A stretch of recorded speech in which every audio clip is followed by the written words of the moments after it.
So as a country, we must take action. As a country, we must show direction. As a country, we must protect our women. And not only women, but also our children. And also all the citizens of this republic, as it is provided for in the Constitution of our Republic of Kenya. It's very sad that when you said your daughter, or even us as women, when we go even for shopping, to the market, to the friends, the family members are worried if we shall ever come back.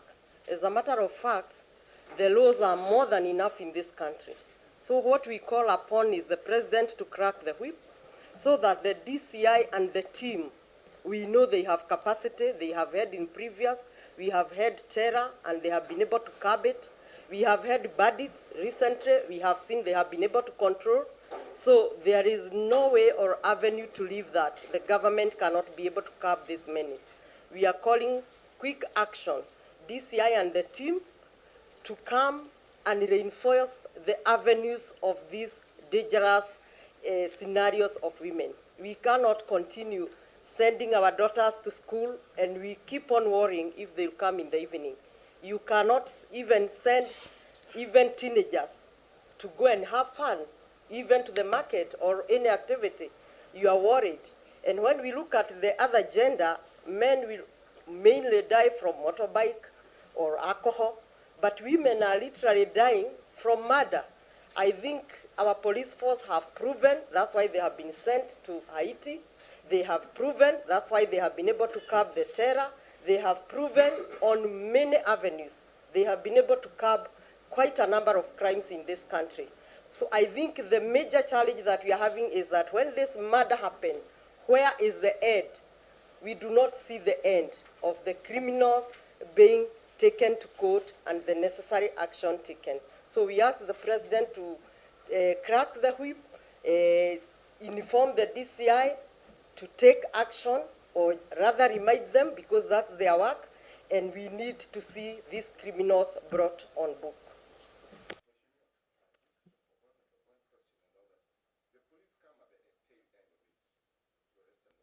Kenya itainuka, Kenya itasimama, Kenya itanawiri kwa umoja na uzalendo.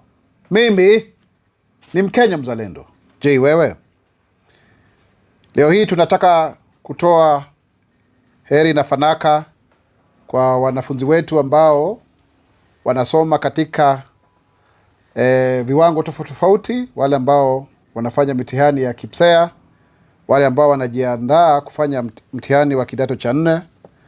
Tukiwaambia kwamba tunawatakia waweze kuwa na nafasi nzuri, waweze kupita mitihani yao ili waweze kuweza kuhitimu katika nyanja mbali ambazo pengine wangependa kuziafikia ili waweze kuwa wataalamu wale ambao watasaidia nchi yetu ya Kenya.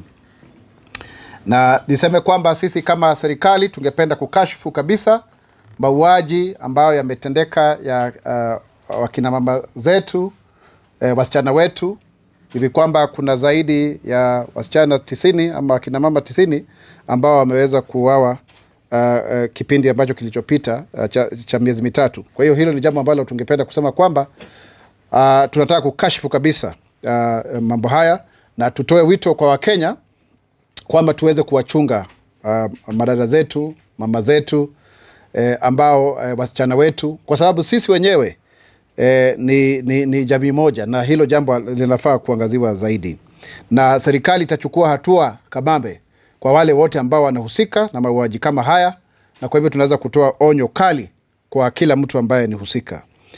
Jambo lingine pia tungependa kuelezea zaidi ni kwamba tuko katika pilka za kuhakikisha kwamba madarasa yote ambayo ni ya grade ya 9 yameweza kukamilishwa kabla ya watoto kuweza kuingia shuleni mwezi wa Januari. Tuna miezi kama 2 hivi.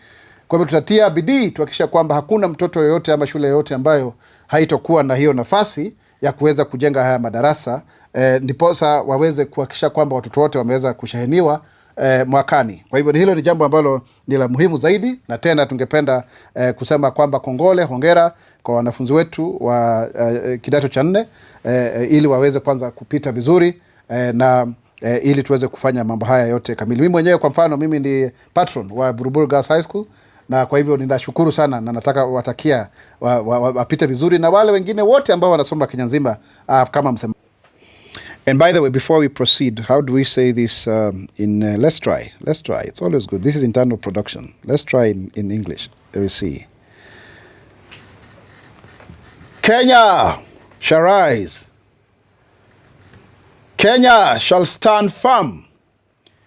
Kenya shall prosper in the spirit of nationhood and patriotism. I am a patriotic Kenyan. What about you?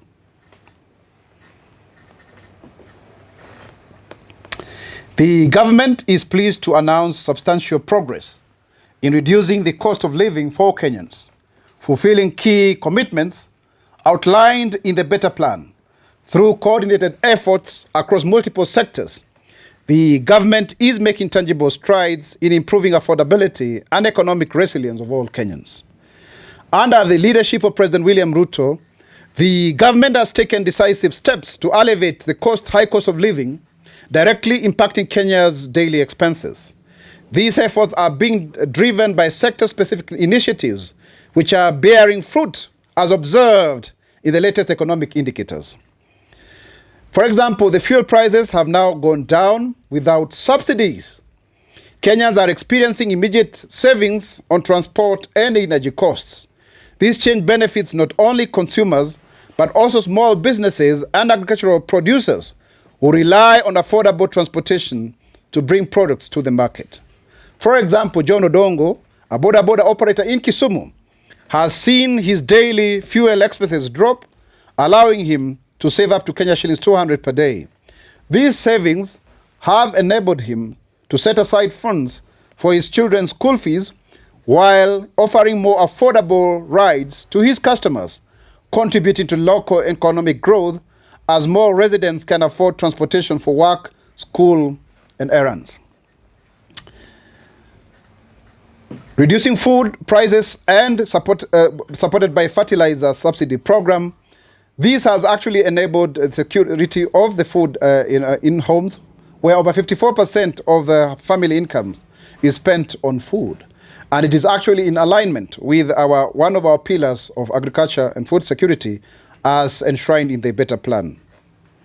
The government launched a fertilizer subsidy program aimed at enhancing farm productivity and increasing the yields. Farmers in regions such as the Rift Valley and Central Kenya have benefited significantly, reporting higher harvests that have led to more affordable staple foods like maize and beans across the nation. We were able to reduce, as a government, fertilizer from 7,000 shillings to about 2,500. As a result, basic household commodities, which had previously experienced steep price increases, have become more affordable. For example, unga is now retailing at approximately Kenya shillings 100, sugar at around Kenya shillings 120, and cooking gas at about Kenya shillings 1,000, while cooking oil has reduced to Kenya shillings 200 per litre. The Kenyan shillings has been remarkable in terms of its stabilization against the dollar, now standing at Kenya shillings 130 compared to Kenya shillings 162 at the beginning of the year. This currency stability is a major advantage, especially in a global economic landscape that faces persistent volatility. It has led to great predictability for import costs, which has a ripple effect across various sectors. Importers of essential goods such as fuel, pharmaceuticals, and industrial machinery can now plan and budget more effectively as stable currency rates reduce unforeseen expenses. Kenya's inflation rate has shown a remarkable and steady reduction as a result of targeted economic reforms in key sectors, particularly in energy and agriculture. Inflation has dropped to 3.6%, the lowest level since 2012, down from the 9% that was witnessed earlier this year.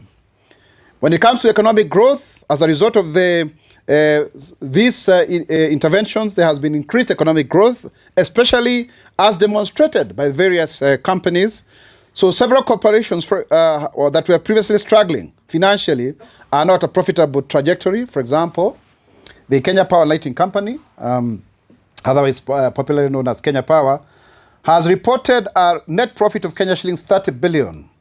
This was driven by a 21% rise in electricity sales to Kenya shillings 231 billion, 112, and decreased finance costs due to the strengthening of the Kenya shillings. This is really important because of the buying of diesel and all of that.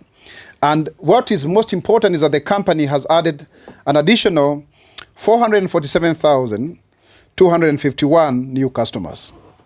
So that means more and more Kenyans have been able to join the electricity grid, and that means we are doing well in terms of last mile connectivity, as promised that we will be able to put on board over 1 million new customers. That's the target of the government.